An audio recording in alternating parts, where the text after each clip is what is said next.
Okay, so welcome back. In this class, we'll continue to explain the nodes, especially the nodes that will be necessary for us to create our very first blueprint. And in this case, that's a simple door blueprint. Okay. So the node that we should get to know is called the rotation node. What does this do? Well, it allows us to make a rotation of an object in our blueprint. So let's create a door just so we have a reference. And to do that, I'll just go down here and get a cube, just so we got it as a reference for now. We won't worry so much about the actual model of the door, because this is just a concept, okay? Just so we can explain how to do this. So I'll create an unscaled door for now and just adjust the dimensions a little bit. I didn't know if you are aware of this, but if you press the Alt plus the J key, it takes you to the top view, which is quite helpful just to quickly navigate between the different views. So let's scale the door a little bit here. Set it to 80. That looks good, I think. Maybe a little slimmer. And just until you get a size you're happy with. So around 2 meters tall is fine. And then Alt and G will take us back to perspective view. Cool.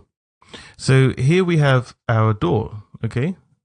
Now, you might recall the concept of the arrow before from the previous class.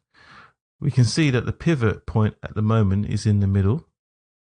So what does that mean? Well, it means that if I rotate it, it's going to rotate from the center pivot point. And that's not really what we want, is it?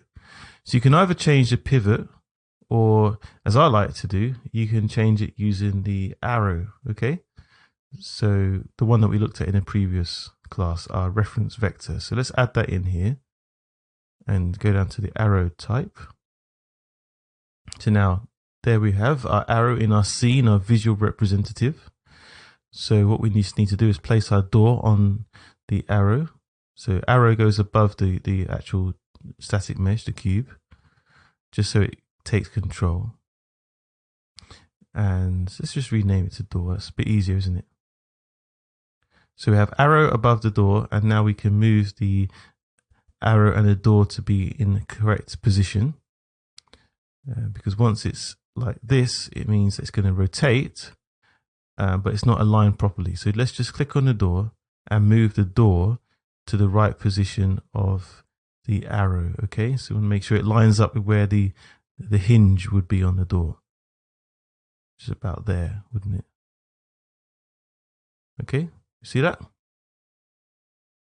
So then we can position it wherever we want in our box, allowing our character to come into the box to cause that reaction within our collision box. So we just put it here at the end. Let's see how it looks. So basically this is what we have. So if it were in our project, then it would look just like this. Now, the only thing that would animate is actually the door moving in the rotational movement that we want.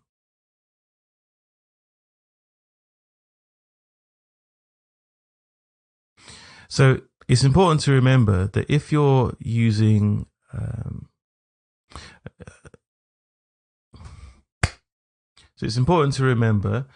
we have to set the door to be movable, just so it can actually move in the scene.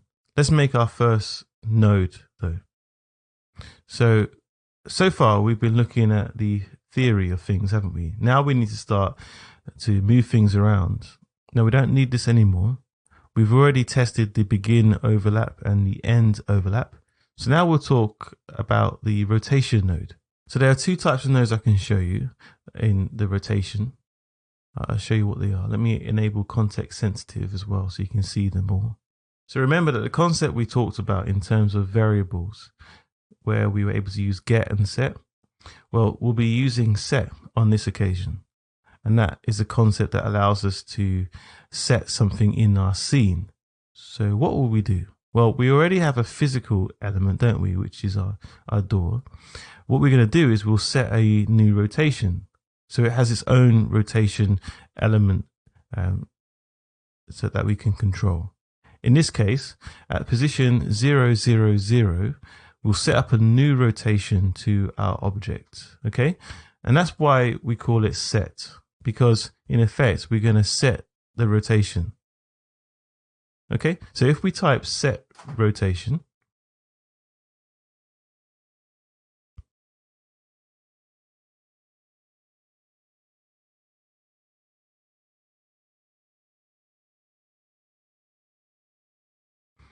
look, there it is, set relative rotation. And what exactly does this mean, set relative rotation? Well, we're going to set up a new relative rotation to the door only. So let me select this. Here we can see that there are in the brackets, you can see it's referring to the door. And that refers to the door within our hierarchy. So Unreal is suggesting or trying to help us to understand which actor we want to use. Okay, so which actor is going to be compatible. So the one we want to run is the set relative rotation door. But since this is a case of learning, I'm going to disable the context sensitive. And you see now how it's all changed. You see what's happened here? It's just given us a generic set relative rotation, not specific to what we've already got set up in our hierarchy. So if we select it, we can just take a look at it, what it actually is. This here is a function type node, and it executes a function. Okay, the blue, as we looked at before, are function nodes. So here we have these two visible nodes here. There's the first node here, which is the target. What is the target in our blueprint? Well, it's the aim of who we're going to be rotating. Remember, we talked about who, when, and what. So this is our character, our actor, the one who will be rotated. And if we think about our workflow, who will rotate? Well, that's the actor, isn't it? The door or the arrow. So it's the arrow because the door is actually connected in the hierarchy. So who is the actor in our blueprint? It's the arrow. So I can just click and drag and select get. And then we've got that in our graph. I connect it to the rotation node. And what will happen is it's going to rotate. And our character or our target, which is the arrow, will start to rotate. So let me just delete this and enable context sensitive just to analyze what Unreal has suggested for us. So we're going to type in again, set relative rotation, and choose the one for arrow. And there we go. So it's already done it for us. So this is the process of creating the node and then turning the actor on. And it will be done automatically because it understands what we've got set up. So this is the difference between context sensitive. And we've got our rotation parameters here as well. So which new rotation do you want? Do you want to rotate on the X, the Y, or the Z? Well, down here we have some more advanced nodes. So what is all this about? Well, they'll ask for the destination. This is more often used in games or when you work within different levels. And we'll focus, though, in our case, on these two nodes. This one is actually pretty simple. Here we have a relative node. And there's another node I'll show you, and we'll use it just for learning purposes. It's called world rotation node. And I'll show you the difference so we can learn it and understand it, okay? They're practically the same node, but there is a subtle difference. Now, the difference in this one is world, and the other is relative. Let me show you the difference and explain what I mean. So the detail that we should mention every time there's a node with a target is that Unreal will tell you what type of target it is. So in this case, the target is a scene component. As you can see, it says there, it's a component for our scene, for our blueprint. And I can't use something that's not in this category, right? It just won't work. So the target is a scene component. The arrow is a blueprint component. So it's all right. So I say that because at times, not here specifically, but you might try to make a reference or make references and try and do something, and it just won't work. And then you have to check if what you're doing is correct, or if you've done something wrong, or if Unreal doesn't have this node that you're trying to use. And as I told you about C++ in the past, it will give you more options. And here, this is basically what we have in blueprints. There are the known commands that are part of the engine. Okay, so now and again, what you're trying to do, maybe it just doesn't exist, and you will have to find or create or change your reasoning to try and get the desired effect. And sometimes that can be quite tricky. Okay, sometimes it may take a lot of work. So coming back to our door, we have our door here, and we're using our scene set to 000. If we adjust the rotation, it changes that angle for us on the z-axis. Okay, sorry, not on the door, on the arrow we need, don't we? So let's rotate that 90. There we go. So you notice it opens inwards, so I want to open it outwards. So our rotation angle should be -90. There we go. And let's go back here. So we've tested, this is just so we can understand it, we've tested it and it should be -90. So we can put that in there and here too, because I'm just going to test both of them. And let's just drag this down a little bit. And this one here, connect this one first and let's see what happens. The last class we set up our collision, if you remember. Let me just check it's all set up properly. You see it? So it's going to ignore all items and will just accept the character's collision. Okay? So when the character overlaps this collision box, hopefully it should then rotate the arrow at the new -90° rotation. Okay? So let's compile and save and see if there are any issues. Let's play. So let's have a look. Okay. Right. So it opened, but it's not closing. So why not? Okay, well, what we'll have to do is we'll have to set that up so that when the character comes out of the collision box, then it closes. And this is what I mentioned in the Boolean variable concept class, if you remember. Maybe one of the solutions for us in this case would be to check if the door is open or closed and verify the fact whether it's open or closed. So let's just switch these up and see how world location works. Okay. So now it's open, but it's open a different way. Why did it do that? Why did it not just open with the same angle? Well, the answer, maybe you've already figured it out. What's happening here? Well, it's set up with a rotation related to the world. Okay?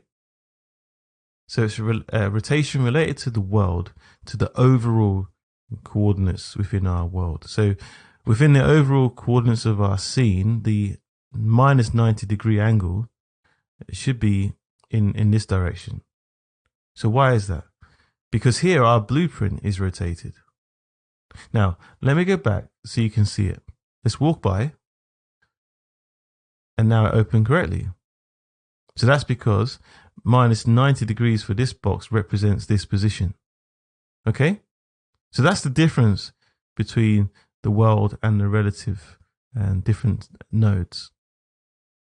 So you may think, wow, so every time we have to make a blueprint, we have to set it up in that way, set it up with each door at 0 or 180 degrees. For every blueprint, you'll have to set up a position, or maybe the door is slightly open. Well, in order to avoid having to keep repeating yourself, you can work with the relative node. Let's just show you how to do that. So with the first option, we noticed it rotated the correct way, didn't it? So if we walk up to it, it's rotated correctly. It works with the position of the door. works pretty well. So this is important because maybe this is what you want to do. Maybe you want to walk up to the door and then it opens at that angle.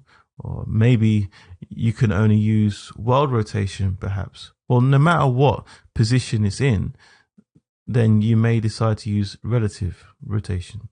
But you might think, no, I want this to rotate at 90 degrees from its current position. Well, okay, so yeah, use relative position for that. And that will help you with rotating the door. Now let's do the opposite. Let's make it close. So how do we do that? Well, we can use the same node to make it open and to make it close. We use the relative node and push Control and W to create a copy for us. And now you can see that the arrow looks like this. So I can either use it like this with the two variables, or if I want, I can use the same variable and drag it in. You can connect the two. It's probably better visually this way, because Unreal is going to be doing exactly the same thing. So once the character exits the collision box, what do we want to happen? We want it to rotate to 0, don't we? From -90 to 0, where it used to be at the beginning. So let's see what happens. Let's go towards it. It opens, let's come out, and it closes. Open, closes. Okay, and that's it. They're the concepts that we wanted to show you today in this video. The differences between relative and world rotation nodes. And you may be thinking, well, this looks kind of abrupt, kind of ugly, right? It's not so smooth. I want it to be a smooth opening rather than just a sudden switching. And I would agree, because that's exactly what we want. So we can look at that detail in the next class. Okay? See you soon.